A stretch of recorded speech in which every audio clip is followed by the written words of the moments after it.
성경 봉독 요한복음 6장 60절에서 71절까지입니다. 신약 154쪽 준비했습니다. 요한복음 6장 60절에서 71절. 교독하신 후에 마지막 71절 함께 읽겠습니다. 제자 중 여럿이 듣고 말하되 이 말씀은 어렵도다. 누가 들을 수 있느냐 한데 예수께서 스스로 제자들이 이 말씀에 대하여 숨거리는 줄 아시고 이르시되 이 말이 너희에게 걸림이 되느냐. 그러면 너희는 인자가 이전에 있던 곳으로 올라가는 것을 본다면 어떻게 하겠느냐. 살리는 것은 영이니 육은 무익하니라. 내가 너희에게 이른 말은 영이요 생명이라. 그러나 너희 중에 믿지 아니하는 자들이 있느니라 하시니 이는 예수께서 믿지 아니하는 자들이 누구며 자기를 팔자가 누구인지 처음부터 아시느니라. 또 이르시되 그러므로 전에 너희에게 말하기를 내 아버지께서 오게 하여 주지 아니하시면 누구든지 내게 올 수 없다 하였노라 하시니라. 그때부터 그의 제자 중에서 많은 사람이 떠나가고 다시 그와 함께 다니지 아니하더라. 예수께서 12 제자에게 이르시되 너희도 가려느냐. 시몬 베드로가 대답하되 주여 영생의 말씀이 죽게 있사오니 우리가 누구에게로 가오리이까. 우리가 주는 하나님의 거룩하신 자이신 줄 믿고 알았사옵나이다. 예수께서 대답하시되 내가 너희 12를 택하지 아니하였느냐. 그러나 너희 중에 한 사람은 마귀니라 하시니 이 말씀은 가룟 시몬의 아들 유다를 가리키시며 그는 12 중의 하나로 예수를 팔자라. 아멘. 주 안에서 오늘도 평안하시길 축원드립니다. 환절기가 이제 되었는데 몸 건강하시길 바랍니다. 저는 예수님을 믿은 후에 수십 년 동안 신앙생활을 하면서 자주 경험했던 것이 있습니다. 그것은 바로 사람들이 함께 신앙생활을 하다가 어느 날 갑자기 세상으로 가버리는 일이었습니다.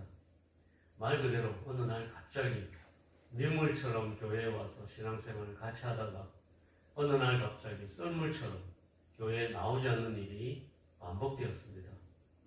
그럴 때마다 제 마음속으로 그들에게 무슨 문제가 있어서 저렇게 믿음을 버리고 세상으로 돌아가는 것일까 의문이 생겨났습니다. 오늘 본문에도 예수님을 따르던 무리들이 있었습니다. 오병이어의 기적을 경험하고 구름처럼 몰려들었던 군중들이었습니다. 그리고 그들뿐만 아니라 베드로, 요한처럼 예수님을 따르던 제자들도 있었습니다. 그러나 그들 중 상당수가 오늘 큰 시험에 직면한 모습이 나타납니다. 왜냐하면 예수님이 그들에게 파격적인 말씀을 하셨기 때문입니다. 예수님께서 내 살을 먹고 내 피를 마셔야 한다고 하셨기 때문입니다. 우리는 흔히 예수님을 믿으면 모든 것이 술술 풀리고 삶도 안정될 것이라 생각하지만 신앙의 여정에는 반드시 우리를 넘어지게 하는 걸림돌이 되는 순간이 찾아옵니다. 나의 이성과 경험으로는 도저히 이해되지 않는 말씀 앞에 섰을 때 우리는 그때 어떤 선택을 해야 합니다. 오늘 본문에 나오는 많은 무리뿐 아니라 예수님을 따르던 제자들 중에서도 그들의 신앙생활에서 그런 걸림돌이 생긴 것입니다. 무리들 중에서는 예수님의 말씀에 대하여 수군거리는 사람들도 있었고 66절처럼 그때부터 그의 제자 중에서 많은 사람이 떠나가고 다시 예수님과 함께 다니지 않는 사람들도 생겼습니다. 이처럼 예수님을 따르던 무리와 제자들처럼 신앙생활을 하면서 우리가 어떤 걸림돌을 만났을 때 우리는 어떤 선택을 해야 하는지 오늘 말씀을 통해 상고해 보고자 합니다. 오늘 본문을 통해서 떠나는 자와 머무는 자의 차이를 묵상하면서 은혜 받는 시간이 되길 주님의 이름으로 축원드립니다. 60절에서 63절 말씀을 보시면 제자들 중 여럿이 말합니다. 이 말씀은 어렵도다. 누가 들을 수 있느냐라고 불만을 터뜨렸습니다. 여기서 이 어렵다는 것은 내용이 난해하다는 뜻이 아닙니다. 받아들이기 거북하다는 뜻입니다. 그들이 예수님을 구름처럼 따랐던 이유는 예수님께서 왕의 권세와 육신의 배부름을 기대했기 때문이었습니다. 예수님께서 왕의 권세를 가지시고 또 육신의 배부름을 주시는 그런 분이라고 기대했기 때문입니다. 그런데 예수님은 고난과 희생 그리고 영적인 연합 이것만을 강조하시고 계셨던 것입니다. 그래서 예수님의 생각과 예수님을 따르던 무리와 제자들의 생각이 서로 상충되어서 예수님의 말씀이 받아들이기 거북했던 것입니다. 이때 예수님은 63절에서 신앙의 핵심을 찌르십니다. 살리는 것은 영이니 육은 무익하니라. 내가 너에게 이런 말은 영이요 생명이라. 예수님의 말씀을 받아들이기 거북했던 사람들은 떡을 먹고 싶어 했던 사람들이었습니다.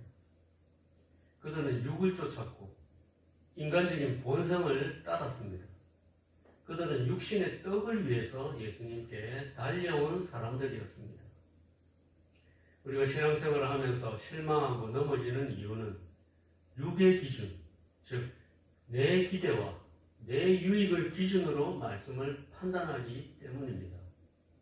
신앙은 내 기대를 채우는 수단이 아니라 내 육의 생각을 죽이고 하나님의 영을 받아들이는 과정입니다. 예수님은 예수님을 따랐던 무리와 제자들에게 내 중심의 신앙에서 하나님 중심의 신앙으로 돌이킬 것을 요구하셨던 것입니다. 그런데 64절부터 66절까지 말씀을 보시면 예수님의 도전 때문에 많은 사람이 예수님의 말씀을 받아들이기에 거북하게 여겼는데 이것은 우연히 일어난 사건도 돌발적인 사건도 아니었다는 것을 알 수 있습니다. 예수님은 처음부터 누가 믿지 않는지, 누가 자신을 팔 것인지 알고 계셨습니다. 그래서 예수님은 그들에게 의도적으로 걸림돌을 놓으셨던 것입니다. 결국 66절을 보시면 충격적인 장면이 나옵니다. 그때부터 그의 제자 중에서 많은 사람이 떠나가고 다시 그와 함께 다니지 아니하더라. 오병이어의 떡을 먹을 때는 환호하며 따랐던 자들이 십자가의 진리가 선포되자 미련 없이 돌아섰습니다. 이들은 예수님을 이용했을 뿐 사랑한 것이 아니었습니다. 예수님의 시험을 그들은 통과하지 못했습니다. 우리에게도 똑같습니다. 우리는 스스로 질문해야 합니다. 나는 응답이 있을 때만 주님 곁에 있는지 아니면 고난의 말씀 중에도 주님 곁을 지키고 있는지 스스로에게 물어야 합니다. 신앙의 참된 가치는 위기의 순간, 말씀이 내 뜻과 충돌하는 순간에 증명되기 때문입니다. 오늘 본문 67절부터 69절에는 또 다른 부류의 사람들이 소개되고 있습니다. 사람들이 떠나가는 모습을 보면서 예수님은 12제자에게 물으셨습니다. 너희도 가려느냐? 이때 베드로가 나서서 위대한 신앙 고백을 하고 있습니다. 주여 영생의 말씀이 주께 있사오니 우리가 누구에게로 가오리까? 베드로라고 해서 예수님의 말씀이 다 이해되었다고 생각하지 않습니다. 사도 바울이 로마에서 사역할 때도 많은 그리스도인이 믿지 않는 로마 사람들에게 비난을 받았던 일화가 있습니다. 그것은 성찬 예식이었습니다. 예수님이 내 살을 먹고 내 피를 마시라고 하시면서 그것을 기념하라고 하신 성찬식을 믿지 않는 로마 사람들은 그리스도인이 실인의식을 하는 미개하고 부도덕한 사람들이라고 비난했던 것입니다. 베드로도 분명 로마 사람들처럼 예수님이 내 살을 먹고 내 피를 마셔야 한다는 말을 하셨을 때 모두 이해가 안 되었을 것입니다. 하지만 베드로는 한 가지 분명한 것을 알았습니다. 비록 지금 다 이해할 수는 없어도 생명의 근원이 오직 예수님께만 있다는 사실이었습니다. 베드로는 세상 그 어디에도 죽음의 문제를 해결하고 영원한 생명을 줄 분은 없다는 결론에 도달했던 것입니다. 이것이 떠나는 자와 머무는 자의 차이입니다. 갈 곳이 없어서 머무는 것이 아니라 주님만이 유일한 길임을 알기에 머무는 것입니다. 그런데 오늘 본문 말씀은 가룟 유다에 대한 경고의 말씀으로 마무리하고 있습니다. 예수님이 너희 중에 한 사람은 마귀니라라고 하셨는데 가룟 유다가 마귀라는 의미가 아니라 마귀가 가룟 유다에게 예수님을 팔 생각을 넣어준 것을 의미하셨습니다. 이처럼 가룟 유다는 몸은 주님 곁에 있었지만 마음은 이미 떠나 있었던 사람이었습니다. 그 모습이 제자라고 해서 모두가 머무는 자는 아니라는 것입니다. 가룟 유다에게 역사했던 것처럼 마귀는 지금도 우리 속에 역사할 수 있습니다. 마귀는 우는 사자처럼 삼킬 자를 찾고 있기 때문입니다. 그렇기 때문에 이 새벽에 우리는 스스로에게 날마다 질문해야 합니다. 주님은 그때처럼 너희도 가렸느냐 물으시기 때문입니다. 주님은 우리의 중심을 알고 계십니다. 그 주님 앞에서 우리는 스스로에게 질문해야 하는 것입니다. 나에게 주님은 내 소원을 들어주는 그런 분인가? 아니면 내 영혼을 살리는 영생의 말씀 그 자체인가? 물어야 합니다. 그리고 세상이 주는 달콤한 떡이 없을지라도 말씀이 내 가치관을 찔러 아프게 할지라도 주님 외에는 대안이 없습니다 라고 고백했던 베드로의 믿음이 우리에게 필요한 것입니다. 오직 예수뿐입니다 라는 대답을 할 수 있어야 합니다. 예수님을 떠났던 많은 무리와 예수님을 배반했던 가룟 유다처럼 떠나는 자가 되지 않아야 하는 것입니다.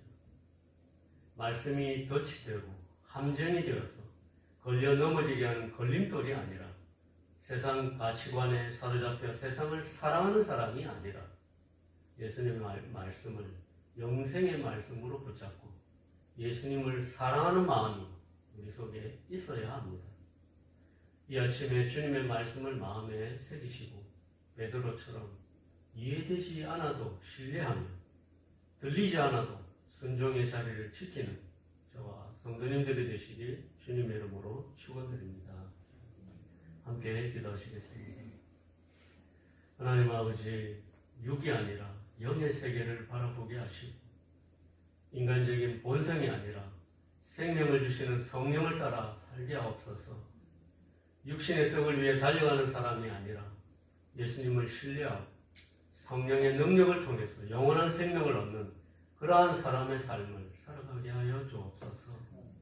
때때로 주의 말씀이 우리 욕심과 부딪혀 어렵게 느껴질 때도 육의 생각을 버리고 영을 살리는 말씀 앞에 엎드리게 하옵소서. 세상 사람들이 자기 유익을 따라 주를 떠날 때에도 영생의 말씀이 주께 있음을 고백하면서 주님과 동행하게 하옵소서. 그래서 끝까지 주님 곁을 지키는 참된 제자가 되게 하여 주시옵소서. 예수님의 귀하신 이름으로 기도드렸습니다. 아멘.